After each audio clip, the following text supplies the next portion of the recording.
guys, and welcome back to my channel. It's your girl Hena, aka Bookish Babe, and I am back with another video. Now guys, my throat is jacked up. I've got a cold, and it's not nice. I don't have the Rona. I did do a test and I tested negative, so this is just an ordinary regular schmegular cold, and it's killing my voice. I don't know what it is, like these days whenever I get a cold or if I get a cough, my voice starts to just bow out. I feel like it's because I think it's because the Lord knows I love speaking. I like talking, and He's just like, just quiet down for an hour or two, peg it down. So yeah, my voice is a bit here, there, and my mood is here, there as well, because I'm experiencing a lot of like pre-menstrual hormones, and I'm just very like, ugh, like, you know when you're just like, ugh. That's just how I am right now. I'm very ugh, like, ugh. If anything pisses me off the wrong way, I throw something and I go to sleep. So I'm very ugh. Anyways guys, and today I'm here to talk to you guys about all the books that I hauled for my Black History Month non-fiction book haul. Now, you guys know the thing, I'm always slagging off non-fiction, but I'm gonna let you guys into a secret. Like, I don't want you guys to tell anyone too tough. Like, if I tell you, it stays between me and you. Don't even try to discuss it with TL, don't try to comment it. I'm just gonna say it, you listen, you let it slide, you get what I'm saying? So, I am not a big non-fiction reader. I don't like it. I'm not gonna lie, I just don't like it, but I feel like I stated that in the past, but I was always referring to a lot of these finance books, self-help books, mindfulness books. All those sort of books piss me the hell off because I just feel like they're proper patronizing. The narrative is always patronizing. And I started to hate non-fiction books when I read The Miracle Morning. I can't remember who that's by, but I read The Miracle Morning, and I literally got through a majority of it before I put it down. And I was like, I was just there like, no one's going to tell me what to do, when to do, and how to do. Do you get what I'm saying? No one's going to tell me where and how to go. As Tommy would say, like, no one's going to tell me where and how to go. Like, I'm not trying to do that. I'm reading this book and this person don't know me from Adam, but they're trying to say that if I do, I don't want to hear it. I don't want to hear it. I don't. Anyways, with that being said, guys, those are the sort of non-fiction books that I absolutely despise. I hate them with my life. However, I am not, like, I haven't been 110% honest with you guys. Whilst I've gotten into reading a lot of fiction, and to be fair, before I went to university and after I graduated university, I read a lot of fiction. But whilst I was at university, because obviously like academic reading and everything like that, I read a lot of non-fiction books, and I did read some fiction, but they were extremely literary and like they had a purpose. It was not like reading Twilight or reading The Hunger Games. These were books that you read to learn. You know what I mean? You read to learn by them. And obviously that just sort of put me off reading entirely because I found that a lot of the time, the books that I was reading explored a lot of dark topics, especially when it pertained to Black people and Black lives and Blackness. However, I've always had a strong love-hate relationship between those sort of books because those are the only books that I will actually go out my way to read. Well, those are the only non-fiction books I've go out my way to read. However, I don't enjoy reading them per se. Like, I'll read them to learn, but I can't just overconsume them. Like, I just won't overconsume them. Never, ever, ever in this life. I feel like there has to be a balance. So, this haul is filled with a lot of books within that category, guys. I'm talking about books on Blackness, books on Black masculinity, Black femininity, books on slavery and the transatlantic slave trade, and just all those books that give you the feels. Book on Black women's lives in Britain, like they give you the feels. Like they give you the feels, and I've read briefly a lot of these books on this list, and I've learned so much, but they've actually weighed me down a bit. Like I feel a bit like, oh, I need to read something that is just like gonna provide me escapism, because right now I feel like I'm very much so Black, reading about the fact that I'm Black and being Black ain't fun, and I don't want that for myself, and I don't want that for you guys. However, I feel like these books are extremely important because they teach you a lot, and we are here to learn a lot. So if you are interested in these books, then stay tuned. If you're not, then stay tuned. But yeah, guys, let me show y'all the books that I've hauled. Now, so these are the books that I've hauled, guys. Now, I am going to do 2 parts to this video because I've got a lot of books. I've got a lot of books, and I don't feel like I want to sit down for an hour and go through these. I'd rather do 2 30-minute videos because no. And these are not just these. I've still got more to come. So these are the books that I've hauled, and you can see, guys, you know, there's a lot going on there. There is Heart of the Race. There is African Europeans, Traveling While Black, Black Tudors, Homegoing, New Daughters of Africa, slave traders by invitation, and there's a lot of stuff on that list. So I'm gonna go through each one, guys, and tell you what I thought. And yeah, so guys, the first book that I want to share with everyone today is Black Tudors by Miranda Kaufman. And I'm hoping that everyone can see that because I'm using a new camera, so I'm hoping that it's just doing what it needs to do. My computer. Great. So yeah, Black Tudors, The Untold Story by Miranda Kaufman. Now, guys, interesting stuff. Interesting stuff. So obviously, this book basically explores the presence of Black people during the Tudor times, so the 16th century. And there are 10 chapters, and each chapter basically explores the life of a Black Tudor. And this person is listed by occupation and name. And it's like a very interesting exploration. So I read a couple chapters, and you know, I was feeling it out, and I learned a lot from what I read. For example, the first chapter that I read was about John Blank, and he was King Henry VII's trumpeter, and obviously he was a Black Tudor. And he was within the royal court basically, if he was King Henry VII's trumpeter. So he's very interesting because they have a painting of him, and literally that painting is the only identifiable image of a Black person during that period of time. And I just found that really, really interesting. And the start of each chapter starts off with like a small fictional piece. Like it seems like a fictionalized version of something. So I found that really interesting, but you can clearly tell the difference between what's fictional and what someone's just writing for decoration and the cold hard facts, because that paragraph is it's written, but it's in italics, and then it goes straight into the facts and exploring who that person is. I also enjoyed the chapter on Anne Cobbe, and she was a Black prostitute who worked in London brothels during the 1620s. And I found this really interesting because you never really learn about Black people's presence in the UK or in Europe or whatever. So I really enjoyed this. And there were a lot of links here and there. For example, Anne Cobbe, who was often written in journals and literature as Lucy Negro. They tried to make like a link between that, and they also tried to make a link between Shakespeare's Dark Lady, which is a figure character that appears in a lot of his sonnets. So I just found that very interesting, where it was like trying to unpick this untold history, and the fact that they were trying to connect Anne Cobbe, who's this prostitute, to Shakespeare really has me questioning what sort of shit Shakespeare was up to back in the day, because Anne was a set good prostitute, and the man then wanted Anne. So yeah, I found that really interesting. But that is Black Tudors, and again, it's an easy read. It's not overcomplicated. The facts are very much so clear. And again, it's an exploration. So yeah, Miranda guides you through and explains each person in great detail so that you get like an overall image of them. God, sorry, my eyelash stuck to my bottom eyelash. So yeah, sorry if I made a weird face. But yeah, I'm really enjoying this. And I can't wait to read up on the other Black Tudors because I found this great.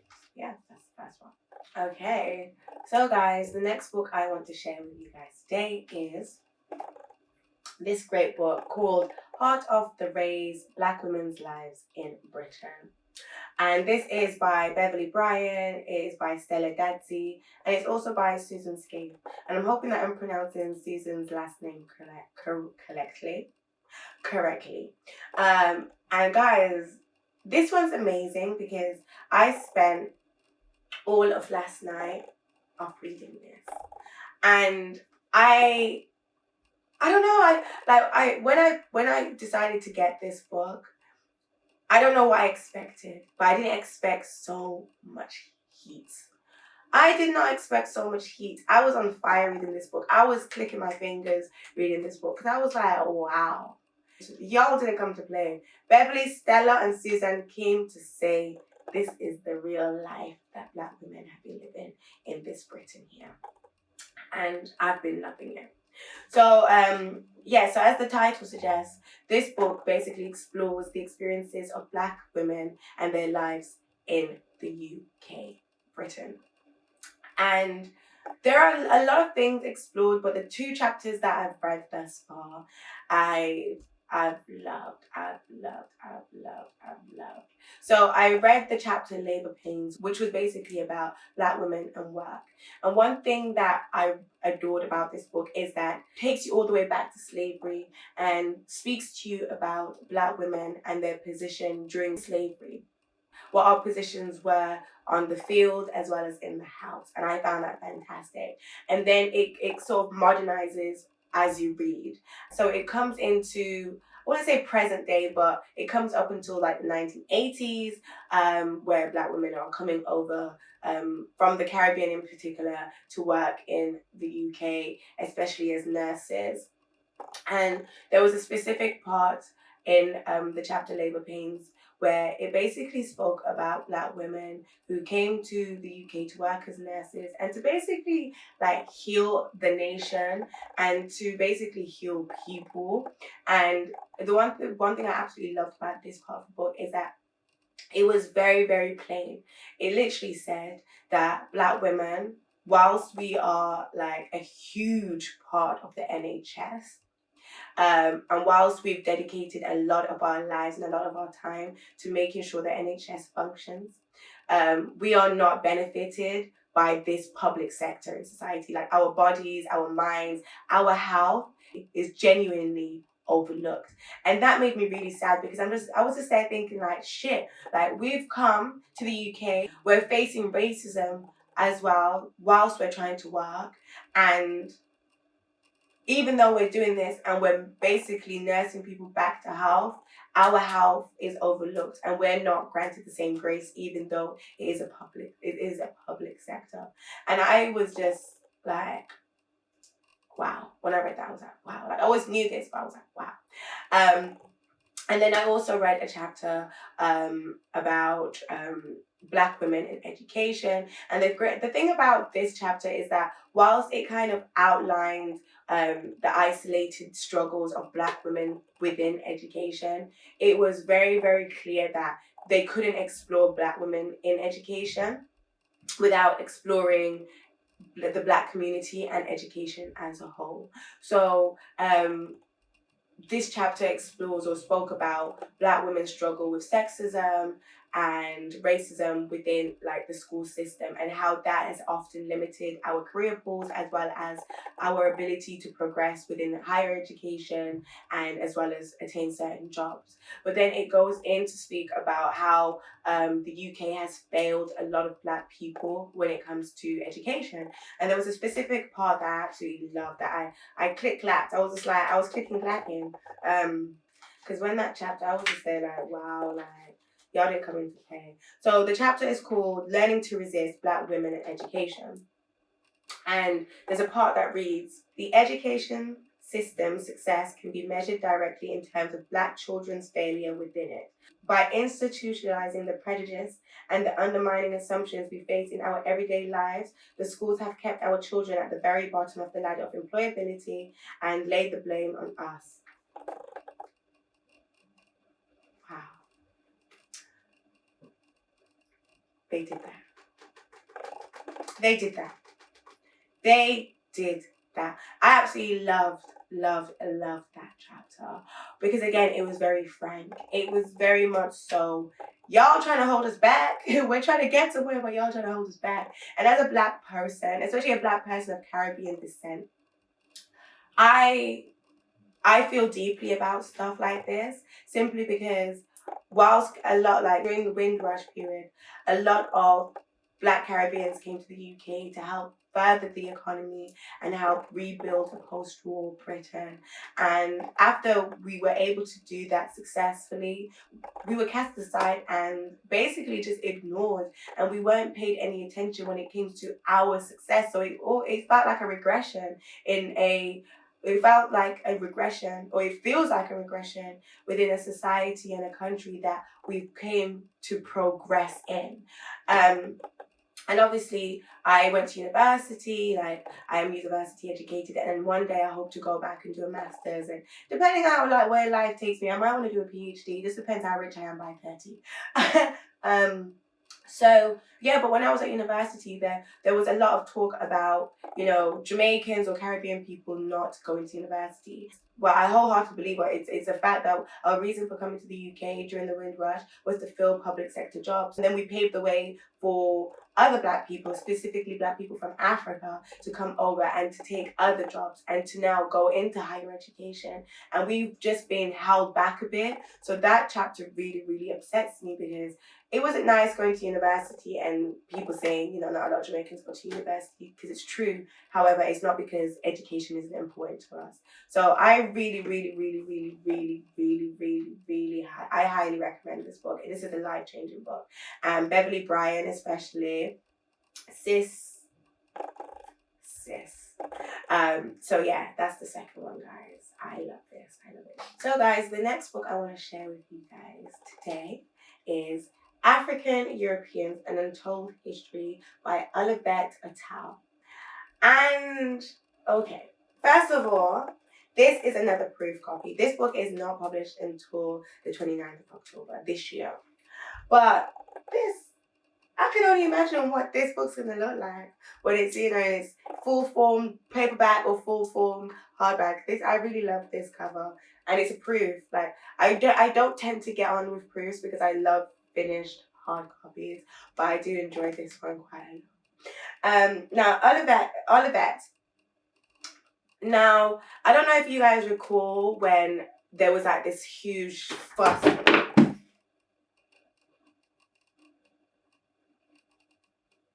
Yeah, so I don't know whether you guys recall when there was this huge fuss kicked up once the UK learned that the first Black professor of history had been appointed in the UK university. And a lot of people were gobsmacked thinking, damn, like the first Black female professor? Huh? Like it was just a bit like distasteful. So we've been here for so long and you're just telling us that one female has just reached that position. Smells racist to me. But yeah, Olivet Attal is that babe. So yeah, Olivet Attal is the first Black female professor of history in the UK. And I absolutely love that for sis. But sis is in her bag. She's in her academic bag, and now she's in her publishing bag. And she's publishing books for academic reference. And I just love it for her. Now, as the title suggests, guys, this is like, it's not similar to Black Tudors. It's like, it's off the same sort of vibe. It is basically exploring Black people's presence in Europe during a certain time of history. Olivet basically dates back to like the 14th and the 15th century and speaks about Black Europeans, like African Europeans, Africans who were in Europe during that time and what they were doing. And I really enjoyed this book because it's one of those things where this side of history, this side of Black history is often overlooked. It's often swept under the carpet. And then we focus on slavery, we focus on segregation and civil rights and all our racial and political strife. Not saying that it was any better for these the African Europeans during this time, but we never get to see what was going on in Britain because Britain likes to or Europe likes to throw stones and then hide it in their glass house and say, racism and slavery and all that oppression shit is not a product. It's not from us. It's America. It's this, it's that. But yeah, but these books are really telling the truth about what Britain has been doing. And I'm pointing my finger at you, Britain. I am pointing my finger at you. You're racist. You don't deserve anything. And you've got to cut that shit out. I'm pointing. And when I point, I'm serious. You've got to cut it out. And I know you won't, but that means you're going to be punished. And I cannot tell you how you're going to be punished. But the revolution will be televised. It will. And I'll be watching. I'm not going to say I'll be a part of it. You know, I'm a peaceful protest babe. But you're taking the piss, Britain. I mentioned at the start of this video that one of my favorite topics to read about is the transatlantic slave trade, and Olivet actually has a chapter on the transatlantic slave trade, and I'm just trying to remember what chapter it was. So she has a chapter on the transatlantic slave trade and the invention of race, and that's, I believe, it's chapter 6 or something like that. So if you're interested in those sort of topics like blackness, the transatlantic slave trade, race, or the invention of race, then I would definitely say that this is one that is worth pre-ordering and picking up, because Olivet came and said, I know what y'all been doing. I know what you've been doing, and I'm about to tell the masses. And when I tell the masses, you will reap the consequences. But yeah, like, Olivet is a highly intelligent person.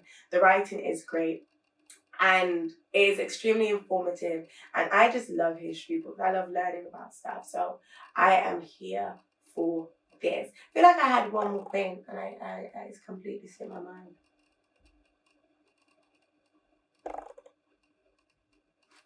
Yeah, this book. I don't know why I'm holding it like that, but yeah, this book. The next book I want to share with you guys today is one that is very, very special. Very, very special. And that is New Daughters of Africa, curated and edited by Margaret Busby. Now, this is a thick ass book. This is 1,000 pages. It's 1,000 pages. But it's not of like one person. I think that's the best thing. It's basically an international anthology of writing by women of African descent. And this book is made up of like 200 contributors, and a lot of accredited writers are included in this.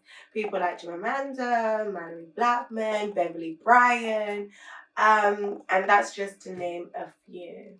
And this is an anthology, so some pieces are like short essays, long essays, some are poems, and I would say this is more so a book for reference as opposed to something that you sit down and try to read in one go. I feel like if you sat down and read this in one go without it being a linear narrative, I feel like it'd be a bit scary to me. I'm not gonna lie. It'd be a bit scary to me. I think this is definitely a book that I would like. I'm moving soon, which is great. But I'm gonna keep this on my bedside table and like read a chapter or read an entry every night or every other night. But this is an important one because this basically follows Daughters of Africa, which again was curated and edited by Margaret Busby, and that was published in 1992. And Margaret Busby is a phenomenal individual, and if you know anything about the publishing industry, then you know that Margaret Busby plays a huge part in everything. So she was the youngest, I think was she one of the youngest and obviously the first black female or the first black person to co-found a publishing company, and that was called Allison and Busby. And I've long been a fan of Margaret Busby. I absolutely love her. I don't know whether it was the Tate. Was it the Tate that I went to see her?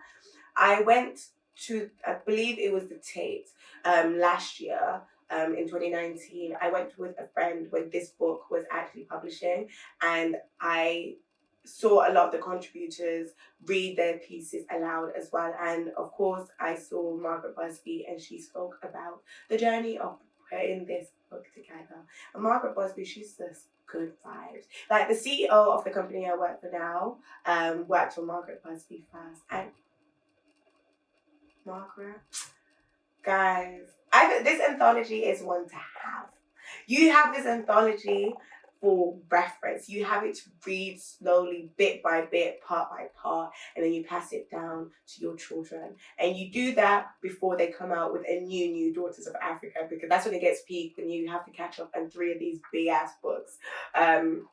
But yeah, this one is very, very important to me, and I just adore it. Like, so many fantastic women, female writers, Black female writers in one book.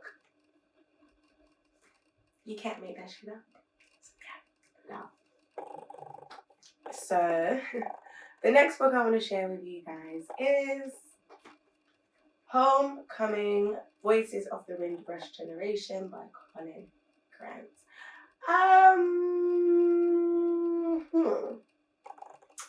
Now, I really like that cover. I really like the fact that they used like a really old phone. Now, before I even go on for my tangent, let me just tell you what the book is about. So this book is basically a collection of 100 plus interviews, archival records, and memoirs of men and women from the Windrush generation between 1940s and 1960s. And it reads quite well. Like, it's easily digest. I feel like it's easy to digest, and it's presented quite well. Like, literally the entire book is personal accounts. Whether that's an interview, whether that's a record, it's just personal accounts of the different men and women who came to the UK between the 1940s and the 1960s, or of the Windrush generation. And I am very much so here for books like this, but I swear there's another book that has Voices of the Windrush Generation as the title.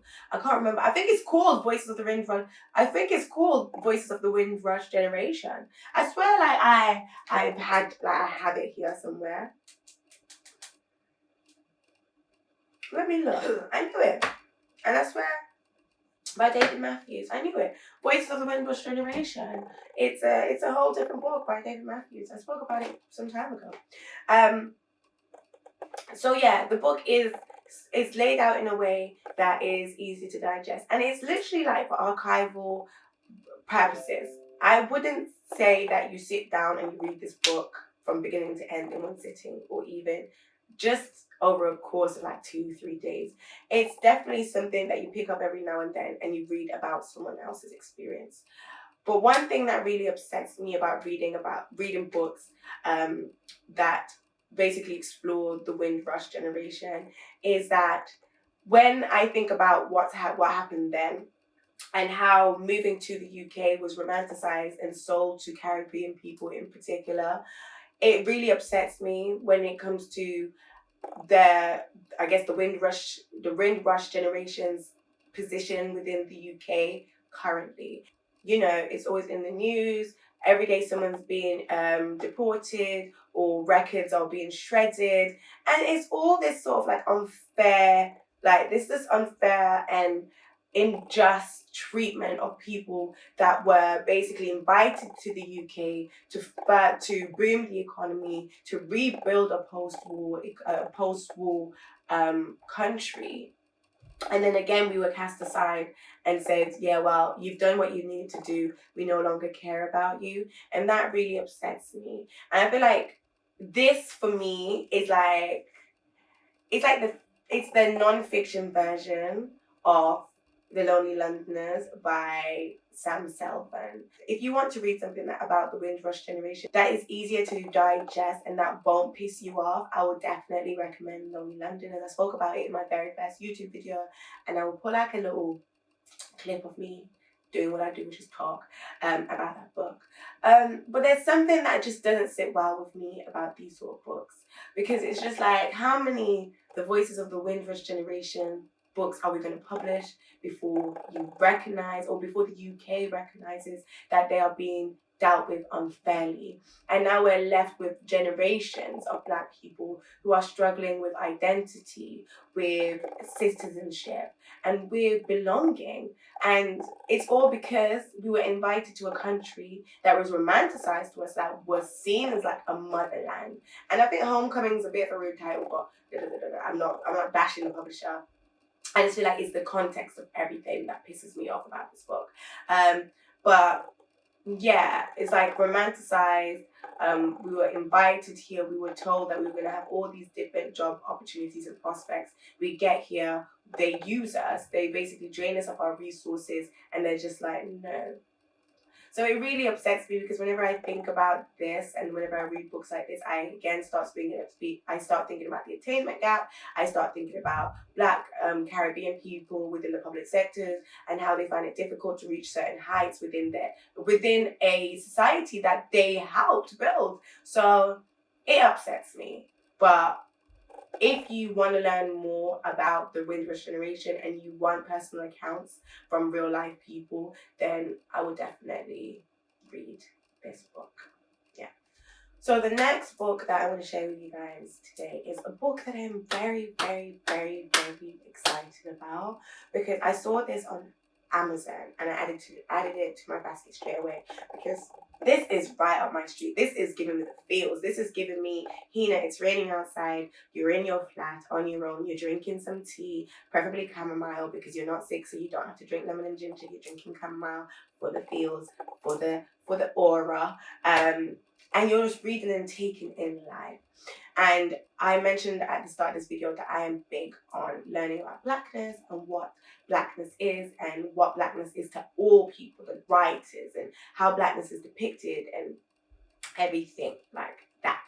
So the next book that I want to speak to you guys about is In the Wake on Blackness and Being, and this is by Christina Shaw. This cover, I don't know what it means. I don't know what this cover means, but I'm not judging it because the content's good. The content's good. I just don't know what the cover means. This book is basically about how Black people and Black lives are represented in literature, in movies, so in cinema, in visual arts, and just everything like that. So yeah, at times I was a bit confused because the chapter headings really confused me. Like there's a chapter like called The Wake, The Ship, The Hold, The Weather. And I was just there like, what does this even mean? But when you start reading, you very much so grasp what this is trying to say. And again, it falls within my interest, which is it explores some of the book explores the transatlantic slave trade, especially the journey through the Middle Passage. And there are some small inserts of images of Black people, and that's like police brutality, and that's the French police. I don't know if you'll be able to see that. Hopefully this camera picks it up. And then there's also like an image of a slave ship, and obviously like you can see that they're taking the piss. You can see that they're taking the piss. But yeah, there's like small insert, and then they have like a caption there for you to let you know where it's from and everything like this. But this again is a book of reference. I feel like a lot of these books are quite academic and will really help people who are at university studying English literature or studying history and who are studying modules that focus on Blackness and focus on Black people and Black history. So yeah, that is another one. I am extremely excited to actually finish this because the title itself makes me very, very happy. Very happy. So this is definitely going to be a two-part video because there are a lot of books and they're extremely heavy. So I can't just do an mess. So the last book I want to share with you guys today is The Meaning of Soul by Emily Laudier. Now, okay, so this is published by Duke University Press, and I just want to say a couple of things about Duke University Press. If you go onto their website and you have a look at the books that they publish, you'll be amazed. They publish fantastic books on a lot of different subjects, but I got quite a few books from them actually. I think I got On Blackness and Being from Duke University Press as well. Yeah, they're from Duke University Press. That's from YouTube. So that's from Duke University Press as well. There's just a lot on Blackness that I really appreciate. And I saw this, like, I didn't actually go onto their site looking for this. I went onto their site looking for On Blackness and Being, and, In the Wake on Blackness and Being, and I saw this and I immediately had to request it. Now, I'm not the biggest music fan. Like, I love Bashman, y'all should know that, but I'm not like a music head. Like, I know quite a few people who are music heads who speak about music. The way I speak about books, they speak about music and the music industry. And this book is basically about the meaning of soul and where soul originated from, and how soul is basically used as a form of Black resilience.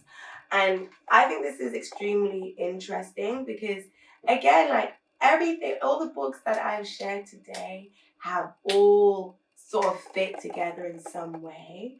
It's interesting, don't you think? Like, maybe it's because they're all my taste, they're all within my my circle of concern and my circle of interest. But I guess it all comes it all boils down to like slavery, and then the development of soul and jazz and all these different musical forms that we basically invented to help express ourselves and express our woes and our blues. And so I haven't read much of this yet. Like, I've taken a look at the contents page, and there's a lot of interesting stuff there that I can't wait to read about. And one chapter in particular, let me find it and get the chapter correct, is where is it? Is From Soul to Post Soul, a literary and musical history. And I can't wait to, I'm gonna go straight into that chapter because I just feel like that will get me hooked in. And then it also explores I guess like the post politics of the invention of soul, and how this music form was accepted and created and what it meant to Black people. But I feel like if you're a music head, then you should definitely pick this one up because you can learn a lot about soul as a genre, as a form of resilience, as a form of expression, similar to jazz. And I say similar to jazz because when I read James Baldwin Going to Meet the Man, that's why I connected with Sonny's Blues so much, because it was basically exploring how jazz was used to communicate and express how Black people felt about their Blackness, and I mess with that heavy. So yeah, that is a next book that I would highly recommend. I'm not gonna say too much on it because this is the one book that I haven't really read a lot up on. So yeah, that is another one, and I just feel like it's amazing. Thank you, Treaty University Press, for thank you. So guys, I hope that you enjoyed this video. I hope that you found it educational and informative, and that you learned something from this video, and that you also actually go out and pick up one of these books, because if you're interested in any of the topics that I've spoken about, then I would definitely recommend picking up with a book on that said topic. Now, I think I'm going to do a book review next again. I don't know. I might do a book review next again. So I'm currently reading a play by a Black author called The Lamplighter, and that again is about slavery. And I've got some interesting thoughts in that. So I might actually come and do a review on The Lamplighter and how I feel about Black people, especially in the 21st century, writing slave narratives, struggle narratives, or trauma narratives. But I really wanted to get into reading a lot more plays by Black authors pertaining to Black lives and matters. So I'm finding it interesting, but I'll save all my thoughts about that play for the review on it. But yeah, guys, that concludes this video. And you know how the usual setup is. Follow me on Twitter, I tweet. My handle is Hena Joy Bryan. Follow me on Instagram. I don't really post on my feed, but I post on my story quite a lot. So a lot of discombobulated content as well. And my ad again is Hena J Bryan. And then follow me on Goodreads. I read, and my at for my Goodreads is Hena Bryan. So yeah, follow me on social medias and connect with me, and literally drop a comment in the description box and tell me what you think. Because this video I feel like it wasn't like any other video that I've done. Like, it's a haul, of course, but it's a lot of heavy stuff. You know, I'm here about the escapism, and I like to twerk it up. But today I couldn't really do that. I felt like I'd be being a bit disrespectful if I came up and I was doing cartwheels and splits, you know what I mean? So I had to just keep myself a bit, and plus I'm ill, so it was more reason to just be, But yeah, guys, thank you so much for watching, and I will definitely catch you in the next video. Bye. Bye. See you. Bye-bye. Bye-bye. Bye-bye.